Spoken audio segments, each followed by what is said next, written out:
We're here early on a Thursday morning, November 18th, 2021, talking about Wednesday night hockey and Wednesday night college basketball. It's a sports algorithm update. Let's start off with the good. We'll start off with hockey. Great day for hockey. This game right here was kind of a toss-up game. I think we actually had LA slightly favored by margin, but we did have the Caps by projected score. I actually won money on hockey tonight. For the first time in a long time, I had the three-team parlay of Colorado, Chicago, and Washington. Paid like 5-1, I think I got on it. Awesome. Really, the algorithm did what it's supposed to do today.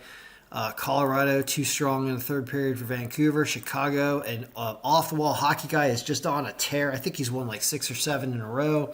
He said take Chicago at plus 130. He was right, and just good all around there.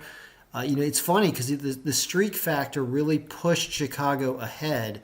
Chicago playing much better, even though these lower margins and projected scores at the raw level were not favoring Chicago. After the streak factor, it does favor Chicago. And it's great to see that's really working, and that our projected scores are essentially working well. I mean, this is what happens after the win as it comes out exactly. If you remove the scores, things look a little bit different. Because when you go back and refresh this without the scores, you can see, for example, that this favored LA slightly. It screws things up because it adds the win as a win in the last 15 days for the team that wins. And so when you go back and you undo that, you start to see that that's why things slightly change. So it's not that I'm trying to pull one over on you guys by changing the margins. It's that the number of wins in the last 15 days changes as soon as we put the scores in. So that's why it's kind of like it's actually a loss kind of for us, but not really. I don't know what to say. So anyway, point is, it was a good day. I picked the Caps, and luckily they managed to win a nice low-scoring game. So hockey had a pretty good day. Let's talk about college basketball.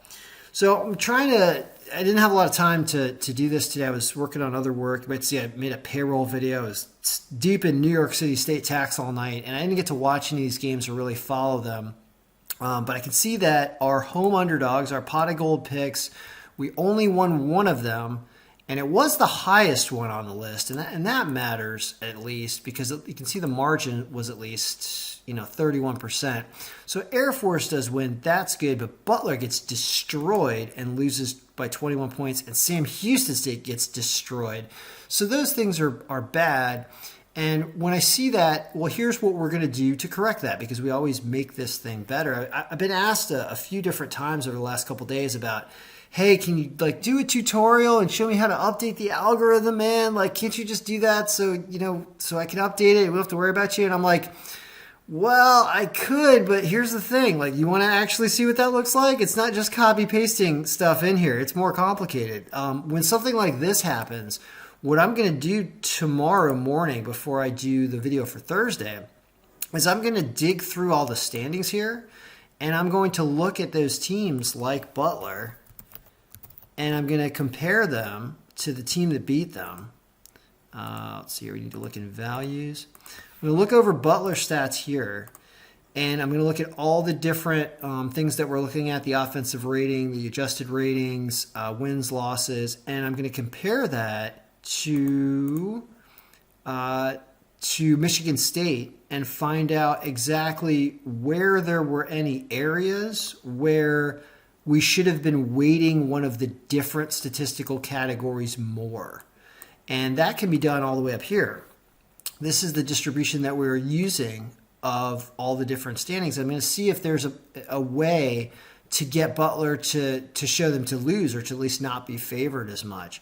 And there might not be a way, because we're so early in the season that it's possible that we just don't have enough stats yet to get a good gauge of what things are supposed to happen. We might have just had a kind of a lucky start to it yesterday. We had a very good day yesterday. But I'm going to do that analysis, and I'm going to start to change these weights around and see what works better overall. And so it's not a simple process of just copying and pasting and be done with it. If you do it that way, you're going to have a very static algorithm that is not responsive to a change in statistics and a change in making this thing win more. So anyway, 1 out of 3 on our underdogs. That's not good. But let's also see some good things in here. I mean, 26-13 is not bad at a 0 home bump.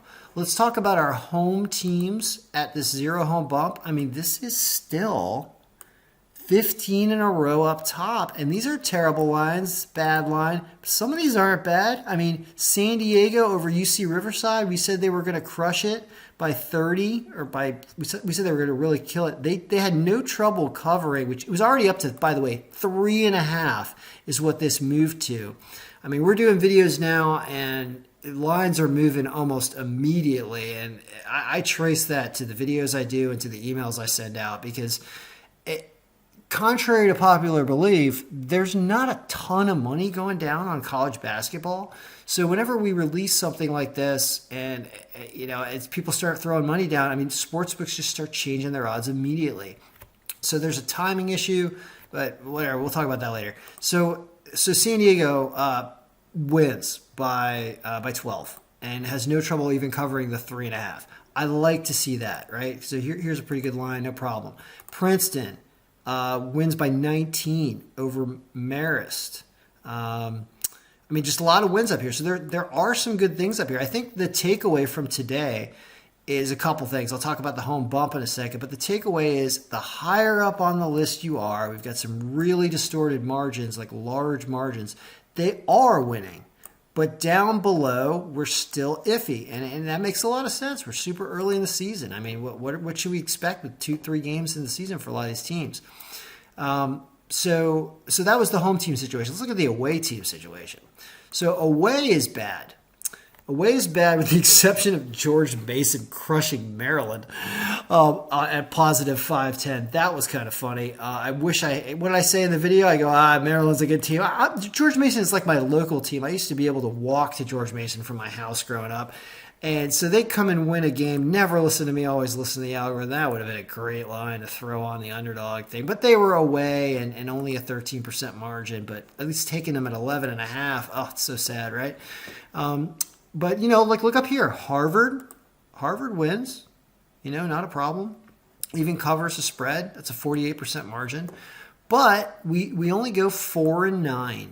And there's a ton of losses. So this is still, you can see we haven't matured yet, because you should not have to put a 40% home bump on things to get this to finish 32-7.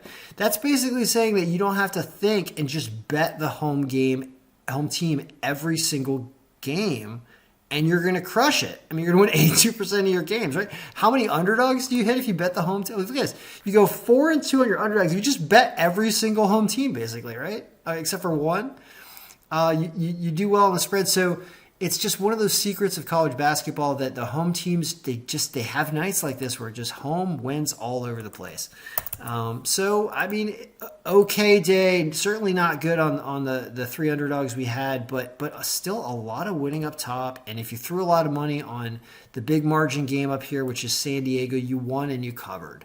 So I'm not going to complain too much about it, even though I did lose I lost about 75% of my wagering on college basketball today.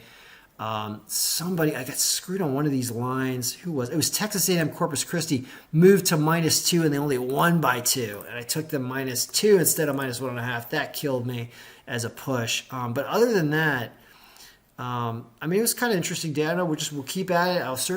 We'll look at the standing stats and try to regressively or retroactively make this thing work better with a different distribution here. And that's how we make this thing better. That's the secret to making the algorithm better, is continuing to look at which are the most dominant independent variables. And this is basically your intro to statistics class right here. You're trying to find out which variables are statistically significant, and you're supposed to weight those variables more, because if they're statistically significant, that means they are driving winners of these games. And that's kind of what we're doing in this funky way. So not a great day, but an okay day. I'm not going to complain too much. Let's focus tomorrow on these games with the higher margins more, and understand that if we have teams down here, especially if they're away, man, do we need to watch out. And I don't know. I mean, that's the update for Wednesday. We'll be back on Thursday. I'll also be doing a football video tomorrow. with an update there. And I don't know, the hockey schedule is probably pretty big on Thursday. If there was only 3 games tonight, I bet there's a big slate for hockey tomorrow as well. So good luck, everybody. May all your picks be winning.